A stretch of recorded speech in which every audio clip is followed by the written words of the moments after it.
Pernah kepikiran nggak buat bener-bener ngecek isi dari saus tomat atau yogurt sehat yang sering kita makan? Soalnya di balik tulisan alami atau rendah lemak, sering banget ada sesuatu yang ngumpet. Dan hari ini kita bakal bongkar-bongkaran soal biang keladinya, gula. Oke, kita mulai dari barang bukti pertama, 1 sendok makan saus tomat. Kelihatannya sepele kan, tapi di dalamnya ada 4 gram gula. 4 gram. Kedengarannya dikit ya. Padahal kalau kita lihat, itu tuh sama aja kayak satu buah gula batu utuh. Yap, gulanya ngumpet tepat di depan mata kita.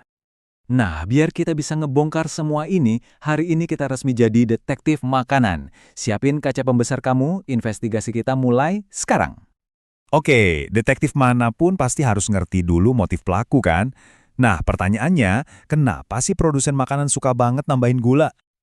Ternyata ya ceritanya tuh jauh lebih rumit dari sekedar bikin makanan jadi manis. Gula tuh punya banyak banget pekerjaan rahasia di dapur industri.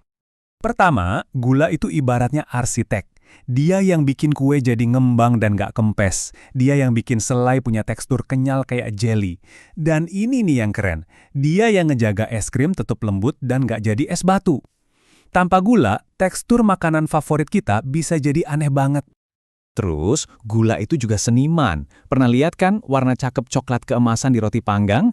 Nah, itu kerjaannya gula yang lagi menari sama protein, namanya reaksi Maillard. Rasa karamel yang khas itu murni mahakarya dari gula yang dipanaskan.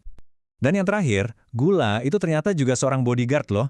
Jauh sebelum ada kulkas, gula dalam jumlah banyak dipakai buat mengawetkan selai dan buah-buahan.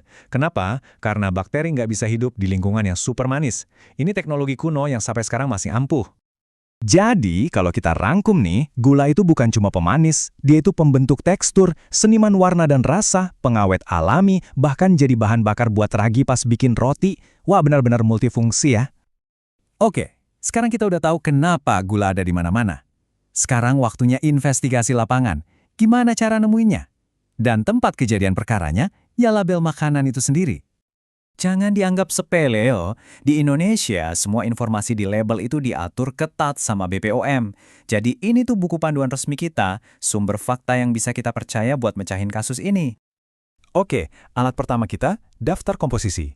Aturannya simple banget. Bahan yang paling banyak ditulis paling awal. Jadi tipsnya, selalu cek 3 bahan pertama. Kalau gula atau salah satu nama samarannya nongol di situ, itu udah lampu kuning.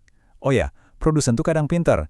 Mereka pakai 3-4 jenis gula berbeda biar namanya nggak muncul di urutan paling atas. Nah, kalau daftar komposisi itu daftar saksi. Panel informasi nilai gizi ini nih, ruang interogasinya. Disinilah kita bisa dapat pengakuan berupa angka-angka pasti.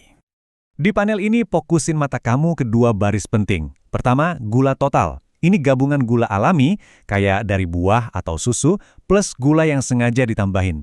Tapi, baris kedua inilah jagoannya, gula tambahan. Nah, ini target utama kita. Ini gula yang sengaja dicemplungin pas proses pembuatan. Biar gampang, lihat aja kolom persen AKG atau angka kecukupan gizi. Angka ini ngasih tahu seberapa banyak jatah gula harian kamu yang kepake dari produk itu.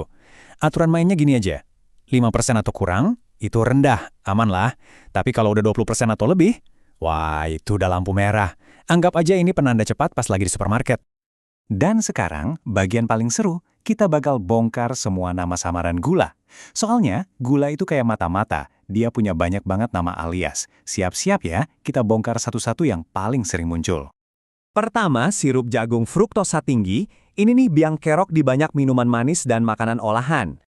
Selanjutnya, dextrosa. Kedengarannya ilmiah ya, padahal ini nama lain glukosa aja. Lalu ada maltodextrin. Ini sering nyamar jadi pengental di snack atau sup instan. Tapi buat tubuh kita ya tetap aja gula. Terakhir, nektar agave yang sering dijual sebagai pilihan sehat dan alami. Padahal isinya fruktosa super pekat. Penyamaran yang cerdas banget. Pusing ngapalin semuanya? Tenang, ini dia contekan detektifnya. Pertama, curigai semua kata yang akhirnya osa. Kedua, semua yang ada kata sirupnya. Dan ketiga, hati-hati sama nama yang kedengarannya alami, kayak madu atau konsentrat sari buah. Buat tubuh kita, semua itu tetap dihitung gula tambahan. 3 kategori ini aja udah bisa bantu kamu menangkap sebagian besar pelakunya. Jadi semua ini ujung-ujungnya ngebawa kita ke satu pilihan. Di supermarket, kamu bisa jadi 2 tipe orang. Jadi konsumen pasif, yang gampang percaya sama klaim sehat di depan kemasan, atau jadi pembeli cerdas, detektif makanan yang punya kekuatan buat membalik bungkusnya, baca faktanya, dan bikin keputusan sendiri. Memang sih, awalnya mungkin bakal kerasa ribet, tapi percaya deh, lama-lama juga jadi kebiasaan. Kamu tuh lagi nanam investasi buat kesehatan jangka panjang, cuma modal beberapa detik buat membalik kemasan. Pada akhirnya, kode rahasianya sekarang ada di tangan kamu. Setiap label makanan itu bukan lagi misteri, tapi jadi peta informasi yang jelas. Jadi pas belanja nanti, pertanyaannya bukan lagi, ini isinya apa sih? Tapi, oke, informasi mana yang mau gue pakai hari ini? Pilihannya ada di tanganmu.